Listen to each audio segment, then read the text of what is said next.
여러분, 우리가 매일 쓰는 인터넷 속도가 이제는 정말 상상을 초월할 정도가 됐죠. 그런데 이렇게 빨라진 속도 뒤에서는요, 사실 보이지 않는 엄청난 전쟁이 벌어지고 있습니다. 바로 빛의 속도로 쏟아지는 데이터 속에서 아주 작은 위협 하나를 찾아내려는 보안 기술의 숨가쁜 정쟁.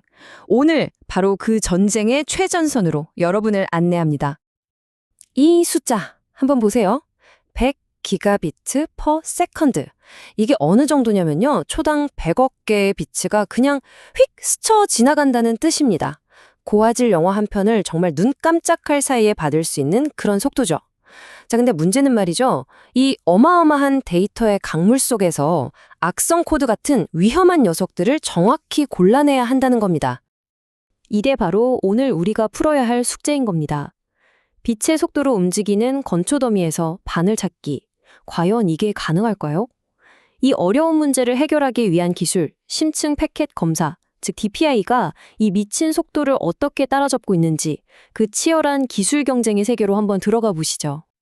자, 그럼 이 속도와의 전쟁에서 이기려면 어떤 전략이 필요할까요?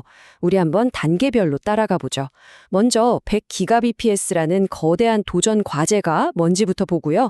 그 다음엔 소프트웨어가 멀티코어라는 무기로 어떻게 반격을 시작했는지, 그리고 소프트웨어만으로는 부족해서 하드웨어라는 강력한 지원군을 어떻게 활용했는지, 또 눈에 잘 안 보이는 메모리라는 복병을 어떻게 이겨냈는지 살펴볼 겁니다. 마지막으로 이 모든 걸 종합한 현대 DOPI 기술의 최종 무기고까지 확인해 보겠습니다. 자, 그럼 본격적으로 시작해 볼까요?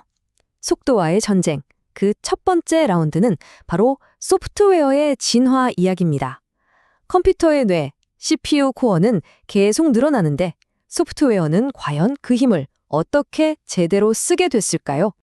이 흐름을 아주 잘 보여주는 예가 바로 대표적인 침입 탐지 시스템 스노트입니다.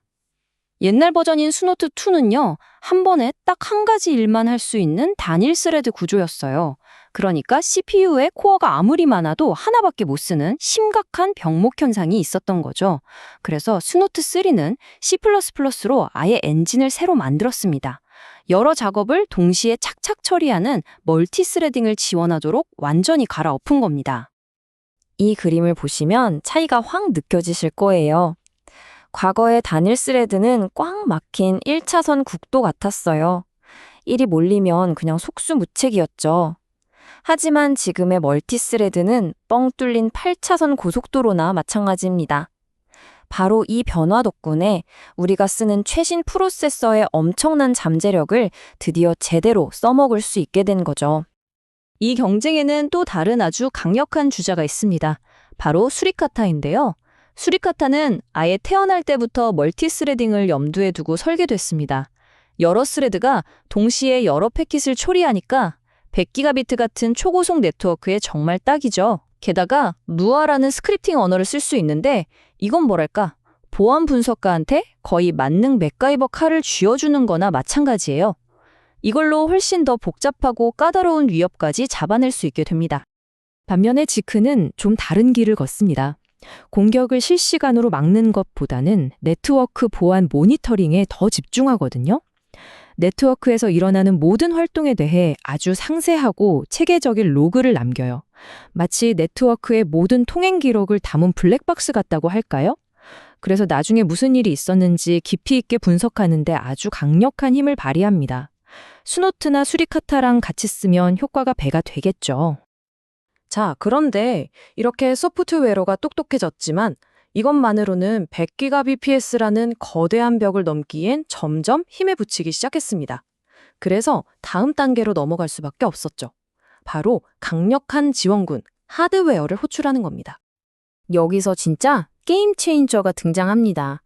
바로 FPGA, 필드 프로그래머블 게이트 어레이라는 건데요. 쉽게 말해서 특정 작업에 완전 맞춤형으로 회로를 바꿀 수 있는 특수 반도체 칩이라고 생각하시면 돼요. 특히 패킷 처리처럼 단순하고 반복적인 작업을 하드웨어 레벨에서 정말 믿을 수 없는 속도로 처리하도록 만들 수 있는 거죠. 그럼 이게 얼마나 효율적이냐? 바로 이 FPGA 우수한 모델을 보시면 감이 오실 겁니다. 전체 네트워크 트래픽의 99%는 이 FPGA가 하드웨어단에서 눈 깜짝할 사이에 처리해버리고요. 진짜 복잡하고 분석에 필요한 1%의 트래픽만 CPU로 넘겨주는 방식이에요. 그러니까 대부분의 단순 노동은 전문 하드웨어가 다 해주고 CPU는 정말 중요한 일에만 집중할 수 있게 되는 거죠. 그 결과는요, 정말 드라마틱합니다. 보세요. 처리량은 최대 600%나 올라가고 지연 시간은요, 무려 100배나 줄어듭니다. 소프트웨어 혼자 끙끙대던 일을 하드웨어와 똑똑하게 역할을 나누니까 이런 어마어마한 성능 향상이 가능해진 겁니다. 자, 그런데 진짜 고수들의 싸움은 여기서부터입니다. CPU 속도도 높이고 하드웨어 지원도 받았는데 아직 해결해야 할 문제가 남았거든요. 눈에 잘 보이지 않지만 사실 가장 치명적인 병목, 바로 메모리와의 전쟁이었습니다. 이게 왜 문제냐면요. CPU가 아무리 빨라도 소용이 없어요. CPU 바로 옆에 있는 책상, 즉 캐시 메모리에 필요한 자료가 없으면 저 멀리 있는 도서관, 메인 메모리까지 데이터를 가지러 계속 왔다 갔다 해야 하거든요. 이 캐시 미스라는 게 한 번 발생하면 세상에서 제일 똑똑한 CPU도 그냥 손가락만 빨면서 데이터를 기다려야 하는 겁니다. 속도가 확 죽어버리죠. 이걸 해결하려고 나온 아주 똑똑한 방법이 바로 직접 필터 캐시, DFC입니다. 딱 클럽 입구의 경호원 같은 역할이에요. 들어오는 사람마다 신분증을 일일이 다 검사하는 게 아니라 일단 초대장, 즉 아주 작은 필터가 있는지부터 빠르게 쓱 보는 거죠. 초대장 없으면 바로 컷, 통과입니다. 초대장이 있는 아주 소수의 의심스러운 사람만 안으로 들여보내서 제대로 확인하는 거예요. 이러면 불필요한 메모리 접근을 극적으로 줄일 수 있겠죠? 또 하나의 비밀 병기는 바로 심디라는 기술인데요. 이건 하나의 명령으로 여러 데이터를 동시에 처리한다는 뜻이에요. 비유하자면 서류에 도장을 하나하나 찍는 게 아니라 서류 여러 장을 쫙 펼쳐놓고 엄청 긴 도장으로 한 방에 쾅 하고 찍어버리는 거죠. 직렬로 하던 일을 병렬로 바꿔버리는 CPU 코어 하나 안에서 일어나는 작은 혁명이라고 할 수 있습니다. 실제로 인텔의 하이퍼스캔 라이브러리가 바로 이 심디를 기가 막히게 활용합니다. 덕분에 CPU 코어 딱 하나만으로도 수 기가비트급의 패턴 매칭이 가능해진 거죠. 정말 대단하죠? 자, 이렇게 소프트웨어, 하드웨어, 그리고 메모리 최적화까지 우리가 가진 무기들을 한번 쭉 살펴봤습니다. 이제 이 강력한 무기들을 어떻게 조합해서 쓸지 현대의 DPI 툴킷을 한번 열어보겠습니다. 상황에 맞는 최적의 도구를 고르는 게 중요하거든요. 첫 번째 도구, 스노트 3입니다. 이건 아주 잘 튜닝된 F1 머신 같아요. 다른 건 다 제쳐두고 오직 순수한 속도, 그리고 효율적인 규칙 처리에만 집중해서 최고의 퍼포먼스를 내는 데 특화되어 있습니다. 두 번째 도구, 수리카타입니다. 이건 그야말로 만능 스위스 아미 나이프라고 할 수 있어요. 확장성이 워낙 좋아서 어떤 환경에든 착착 붙고요. 네트워크의 대화 방식인 프로토콜을 아주 깊숙이 들여다보는 능력까지 갖췄죠. 정말 다재다능한 친구입니다. 마지막으로 지크는요, 네트워크의 모든 걸 지켜보는 전지적 시점의 CCTV와 같습니다. 실시간으로 범인을 잡는 역할이라기보다는 모든 활동을 아주 상세하게 기록하고 분석해서 도대체 무슨 일이 있었나를 완벽하게 파악할 수 있는 통찰력을 주는 데 집중하죠. 자, 이 표를 보시면 새 엔진의 특징이 한눈에 들어옵니다. 스놀트는 성능 최적화, 수리카타는 유연한 확장성과 깊이 있는 분석, 그리고 지크는 네트워크 전체를 파악하는 깊이 있는 분석에 초점을 맞추고 있죠. 보시다시피 각자 뚜렷한 목표를 가지고 서로 다른 방식으로 진화해 온 겁니다.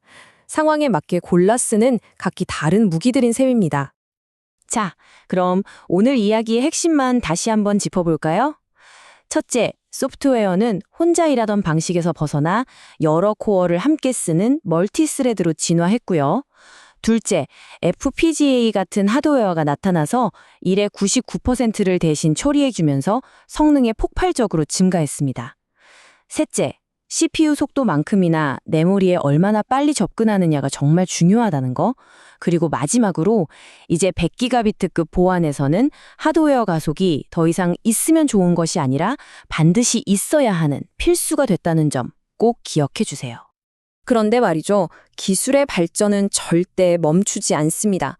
이제 곧 400기가비트, 아니 그 이상의 네트워크 시대가 우리 눈앞에 다가오고 있어요. 과연 이 숨가쁜 DPI 기술 경쟁에서 다음 세대를 뒤흔들 혁신은 또 어떤 모습일까요? 여러분도 한번 상상해 보시면서 오늘 이야기를 마무리하겠습니다.